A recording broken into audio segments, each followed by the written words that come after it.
Hello students, आइए अब हम देखते हैं सेम उसी कॉन्सेप्ट पर area of acceleration time graph equal to change in velocity पर। अभी हमने फर्स्ट क्वेश्चन किया था। आइए उसी सेम कॉन्सेप्ट पर आपको एक सेकंड क्वेश्चन हम करके दिखाते हैं, जिससे आपको ये कॉन्सेप्ट क्लियर हो जाए। तब हम आगे नेक्स्ट प्रोसीड करते हैं। देखिए, figure shows the acceleration time graph of A particle moving along a straight line. देखिए यहाँ पर एक ग्राफ दिया गया है। देखिए यहाँ पर एक ग्राफ दिया गया है। कौन सा ग्राफ है? एक्सेलेरेशन टाइम ग्राफ है। कौन सा ग्राफ है? एक्सेलेरेशन टाइम ग्राफ है। किसके लिए है? एक मूविंग पार्टिकल के लिए जो स्ट्रेट लाइन में मूव कर रहा है। अब कह रहे हैं after what time the particle acquire it's initial velocity.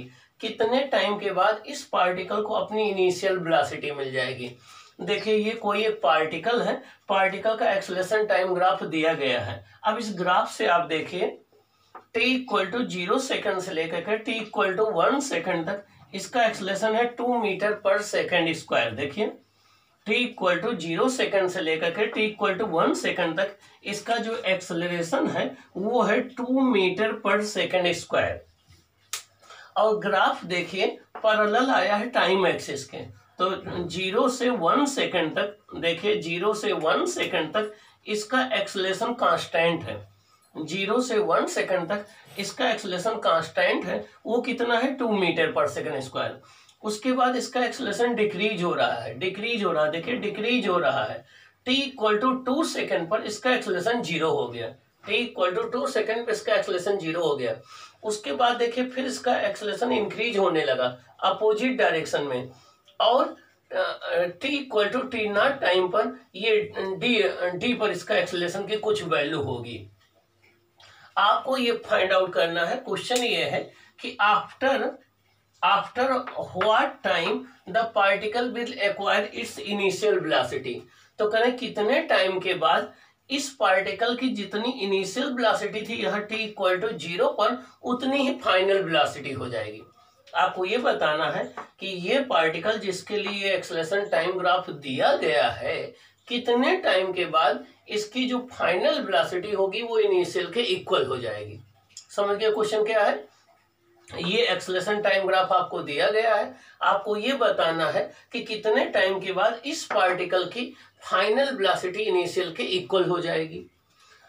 चलिए हम देखते हैं कैसे सॉल्व करेंगे। आपका सॉल्यूशन हो गया, गिवन हो गया। अब गिवन में क्या गिवन है? देखिए 0 से 1 सेकंड तक, देखिए 0 से 1 सेकंड तक एक्सेलरेशन इसका यूनिफॉर्म है। देखिए एक्सेलरेशन यूनिफॉर्म हो, चेंज नहीं हो रहा। वो कितना है? 2 मीटर पर सेकंड स्क्वायर।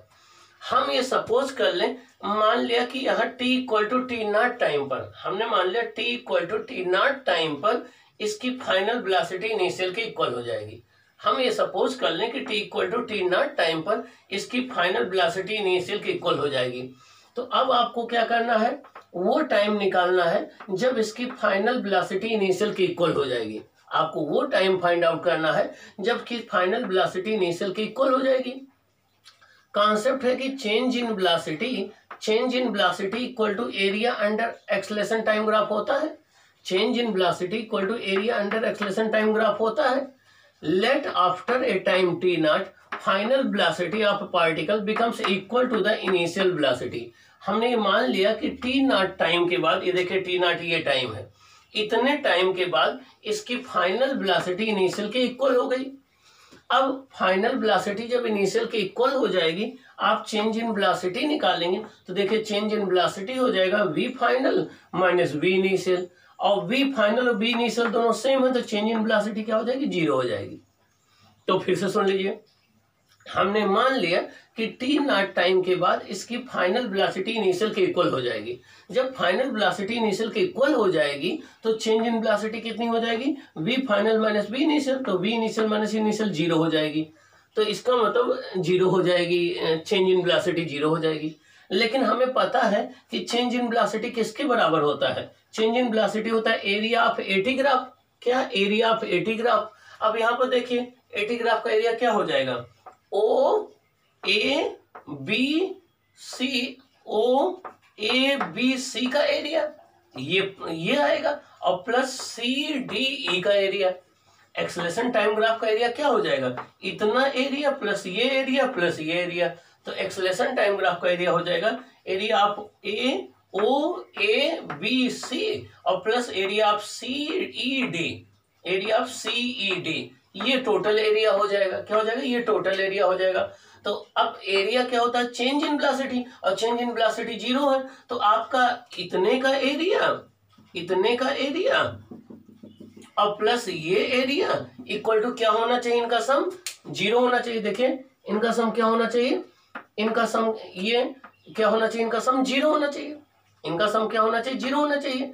इसका एरिया प्लस इसका एरिया इक्वल टू 0 के, इसका मतलब इसका एरिया किसके इक्वल हो जाएगा, एरिया ऑफ ट्रायंगल सीईडी के। इसका मतलब हो जाएगा कि इस पूरे का एरिया किसके इक्वल हो जाएगा, इसके एरिया के इक्वल हो जाएगा। तो area of O A B C equal to area of CED, area of O A B C जो हो जाएगा एरिया ऑफ सीईडी के इक्वल हो जाएगा। यह माइनस टाइम्स आएगा, माइनस को हम नहीं कंसीडर कर रहे हैं। अब आप देखिए ओ ए बी सी क्या है, ओ ए बी सी ये एक ट्रेपेजियम है। क्या है, ट्रेपेजियम है। क्या है, ट्रेपेजियम। और ट्रेपेजियम का एरिया होता है, एक ट्रेपेजियम का एरिया होता है 1/2 sum of parallel side into perpendicular distance, into distance between them, into distance between them, ये होता है। मीन्स ट्रेपेजियम का एरिया होता है 1/2 sum of parallel side into distance between them. तो देखिए ओ ए बी सी का एरिया हो जाएगा, इसकी पैरेलल साइड क्या है ए बी और ओ सी, तो हो जाएगा 1/2 ए बी प्लस ओ सी। तो देखिए हो जाएगा 1/2 ए बी प्लस ओ सी। इनके बीच की परपेंडिकुलर डिस्टेंस क्या हो जाएगी, B F equal to area of triangle क्या हो जाएगा, इसका एरिया ऑफ ट्रायंगल हो जाएगा 1/2 बेस इंटू हाइट। अब बेस देखे कैसे निकालेंगे, बेस इसका ये है, ये टोटल टाइम टी नॉट है और ये टाइम 2 है, ये टोटल टी नॉट है, ये 2 है। तो ये निकालने के लिए हम इस वाले में से इसको माइनस कर दें, तो टी नॉट में से 2 को माइनस कर देंगे तो इसका बेस पता लग जाएगा। तो हो जाएगा 1/2 टी नॉट माइनस 2 इंटू इसकी हाइट क्या है ईडी इंटू ईडी हो गया। अब हम यहाँ पर वैल्यूज पुट कर दें, 1/2 ए बी कितना है, देखिए ए बी उतना होगा जितना आपका ओ एफ है, कितना हो जाएगा 1, और ओ सी कितना है ये देखिए 2, तो ये हो जाएगा 1/2 1 + 2 इंटू इनके बीच की डिस्टेंस ये कितनी है देखिए परपेंडिकुलर, ये है 2, तो हो जाएगा 2 इक्वल टू 1/2 बेस कितना हो जाएगा, बेस ये हो जाएगा ये टोटल टी है ये 2 है, तो टी नॉट माइनस 2 ये बेस हो जाएगा, टी नॉट माइनस 2 और इंटू डी ये हो जाएगा। तो यहां से आपका आ जाएगा 2 से 2 कैंसिल हो जाएगा और 3 इक्वल टू आ जाएगा T not minus 2/2 into D आ जाएगा। तो T not minus 2 into D बराबर 6 आ जाएगा। ये फर्स्ट इक्वेशन हो गया। अब अगर हमें डी की वैल्यू पता लग जाए तो फिर हम यहाँ जो है वो टाइम निकाल लेंगे। डी की वैल्यू पता लग जाए तो हम निकाल लेंगे। अब देखिए हमारे पास 2 ट्रायंगल है, इधर देखिए एक ट्रायंगल है बी एफ सी, एक है ट्रायंगल बी एफ सी, एक है ट्रायंगल सी ई डी। देखिए ये दोनों एक दूसरे के सिमिलर हैं, ये दोनों एक दूसरे के क्या है सिमिलर हैं, और सिमिलर ट्रायंगल में करस्पॉन्डिंग साइड का रेशियो सेम होता है। ये दोनों ट्रायंगल सिमिलर हैं तो इसमें करस्पॉन्डिंग साइड का रेशियो सेम होता है। तो B F upon F C equal to D E upon C E हो जाएगा। ये दोनों ट्रायंगल सिमिलर हैं, सिमिलर ट्रायंगल में करस्पॉन्डिंग साइड का रेशियो सेम होता है। तो B F upon F C equal to D E upon C E हो जाएगा। देखिए B F upon C F equal to D E upon C F हो जाएगा। बी एफ देखिए कितना है, बी एफ ये है आपका, बी एफ कितना है 2 है, तो ये आपका 2 हो जाएगा। सी एफ कितना है, देखिए सी एफ ये 2 है ये 1 है, तो ये कितना हो जाएगा 1, तो upon 1 equal to D E आपको फाइंड आउट करना है। और सी ई कितना है, सी है आपका टी नॉट माइनस 2, तो यहाँ से डी की वैल्यू क्या आ जाएगी 2 इंटू टी नॉट माइनस 2। ये वैल्यू आप यहाँ पुट कर दीजिए तो आपका आ जाएगा टी नॉट माइनस 2 इंटू यहाँ डी ई है, डी की वैल्यू आपकी ये हो गई इंटू कितना आ जाएगा 6। तो याद देखिए T not minus 2 into T not minus 2 का होल स्क्वायर हो जाएगा, 2 1 जा 2 2 3 जा 6 हो जाएगा। तो यहाँ से टी नॉट माइनस 2 करोगे तो इधर स्क्वायर रूट लग जाएगा।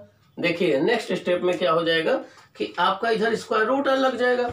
अगले स्टेप में आप क्या करेंगे, ये टी नॉट माइनस 2 का होल स्क्वायर इक्वल टू कितना है 3 है, तो बोथ साइड का स्क्वायर रूट ले लीजिए, तो ये हो जाएगा T not minus 2 equal to कितना हो जाएगा √3 हो जाएगा। तो टी नॉट इक्वल टू क्या हो जाएगा √3 + 2 आ जाएगा। ये इतने सेकंड के बाद जो है उसकी वेलोसिटी जो है फाइनल वेलोसिटी इनिशियल के इक्वल हो जाएगी। इतने टाइम के बाद उसकी फाइनल वेलोसिटी इनिशियल के इक्वल हो जाएगी। तो आपको सिंपली करना क्या है, आपको ओ ए बी सी के एरिया को इक्वल कर देना है सी ई डी के एरिया के इक्वल के, और वहां से ये आपका आंसर आ जाएगा। तो ये आपका सेम उसी कॉन्सेप्ट पर ये तो सेकंड क्वेश्चन हो गया। ओके, अब हम नेक्स्ट कॉन्सेप्ट सेलेक्ट करते हैं। ओके